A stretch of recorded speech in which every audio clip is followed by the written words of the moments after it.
você está falando é muito interessante, que eu estou vendo cada vez mais, né? Você tem já anos de estrada também. É, a venda da doença,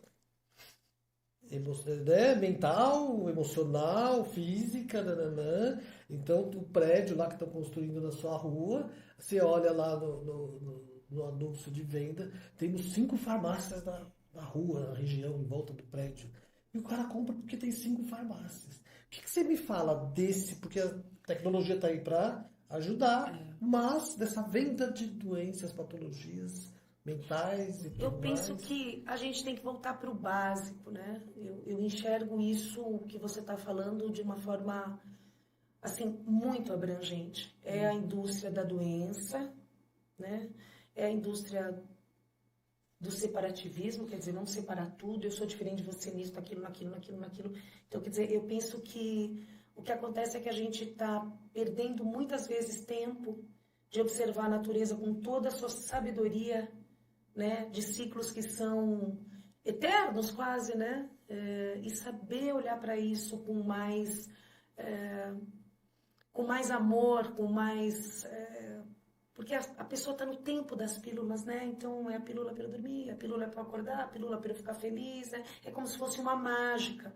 Então, mesmo com tanta interferência tecnológica, né, as pessoas não se preocupam em saber o que é verdade, o que é uma meia-verdade. Então, eu vou usar eu vou usar uma coisa, mas o que o meu professor querido Hélio Couto, né? Ele diz assim: se o mundo acabar a energia elétrica, tudo que vocês veem como progresso acaba. Você concorda? A gente precisa disso.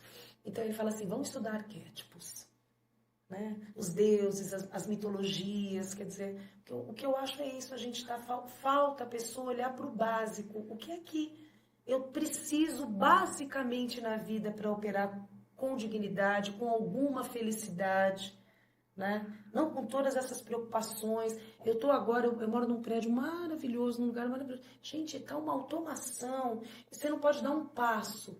Não, estamos garantindo a sua segurança e tal. É uma cultura do medo, né? Do medo. Do medo, da doença, do descrédito, do que a pessoa vai... Entende? E, no fundo, isso acaba sendo plasmado, né? Plasmado. E aí as pessoas ficam no inconsciente coletivo e muitas vezes você que está tentando falar uma coisa que, assim, é básica só, porque a natureza já faz tempo, que as mulheres já dão à luz a seus filhos faz tempo. Estou falando de coisas muito simples, básicas. E você parece, assim, uma grande esquisita. E você fala assim, mas como? Porque é uma coisa louca. A medicina tem dado umas demandas, né? Como se cria, como se... Não, gente, vamos viver mais leve. Mais leve. E eu vejo pessoas que, inclusive, atendo, o médico fala, ela acredita naquilo. Eu falo, gente, calma, você não tem nada. Isso é normal na minha época, né? Bullying e tudo, e superei, estou inteiro. Eu não era doente porque não chegava chorando em casa. Quer dizer, eu cheguei chorando. Eu tinha uns 7, 8 anos, foi interessante eu contar essa parte da minha vida, que eu cheguei chorando em casa, e meu sobrenome é Bonani, né, italiano e tal. E meu pai, Bonani, óbvio, né? Aí eu cheguei chorando, meu pai, não sei porque ele estava em casa. Aí, filho, o que foi que você estava chorando? Eu tô falando com você, tô vendo. E, pai, o pessoal me chama de banana. E ele deu uma risada, um sorriso, deu uma risada, tipo, filho, eu entendi e parei de ficar chorando por causa do banana. Mas até falar banana demorou, né?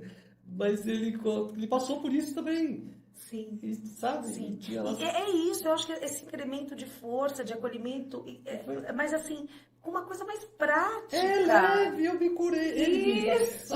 Tipo, ele sorriu e deu uma risada. O pai Engraçado porque você contando, eu ri daqui, né? O pai foi assim também. Matou o problema ali. E assim, e no fundo, e tem um mecanismo reverso. É importante a gente observar isso. Muito legal a gente estar nessa conversa. Primeiro, exatamente o que eu te falei, olha, tem coisas que são verdades e tem coisas que são meias verdades. Você tem que usar o seu ser, a sua inteligência cognitiva e a sua inteligência intuitiva para perceber se aquilo faz sentido para você ou não. Desculpa, nada que é externo tem mais poder do que você tá ali refletindo sobre aquilo e colocando o seu pensar. Isso é até uma questão de inteligência, né? E mesmo assim a pessoa fala de fé, então, mesmo assim, por isso eu adoro falar, né, com os agnósticos e os ateus, eu adoro porque eles têm essa noção que muitas vezes pra gente é difícil, eles têm internalizado uma força que tem dentro deles. E no fundo, todos nós temos. Eu não estou dizendo que é legal que a pessoa nos faça mal. Eu não estou dizendo que a gente não deva falar sobre isso. Mas sempre buscar para as informações, para as situações, um estado interno de presença que você se fortaleça para seguir. Né? Porque existe um meio reverso que ao mesmo tempo que a gente tem toda essa discussão, que eu sou da comunicação e amo loucamente a comunicação, o que eu vejo, por exemplo, dentro das redes sociais, dentro dos grupos, Luiz, me choca. Porque isso não fazia parte do meu repertório. Eu não acho correto você agredir alguém, entende? Nós estamos falando de valores. Aí vai lá para a filosofia, vai ver o que Sócrates falava, vai ver Pitágoras, vai ver... Sabe? Às vezes eu mudo muito do conteúdo, porque eu falo assim, eu tenho que ir para algum lugar onde os meus valores se encontram. Porque hoje é um negócio tão pasteurizado, aí você vai lá e na rede, está todo mundo falando sobre a mesma coisa, dando as mesmas opiniões. E um ataque, porque você acha que você está protegido ali por aquela tela, no seu perfilzinho, você vira tão senhor de si que aquela mesma agressão que você sofreu, você está disparando para o outro. E vira uma espiral, então é doentio, né?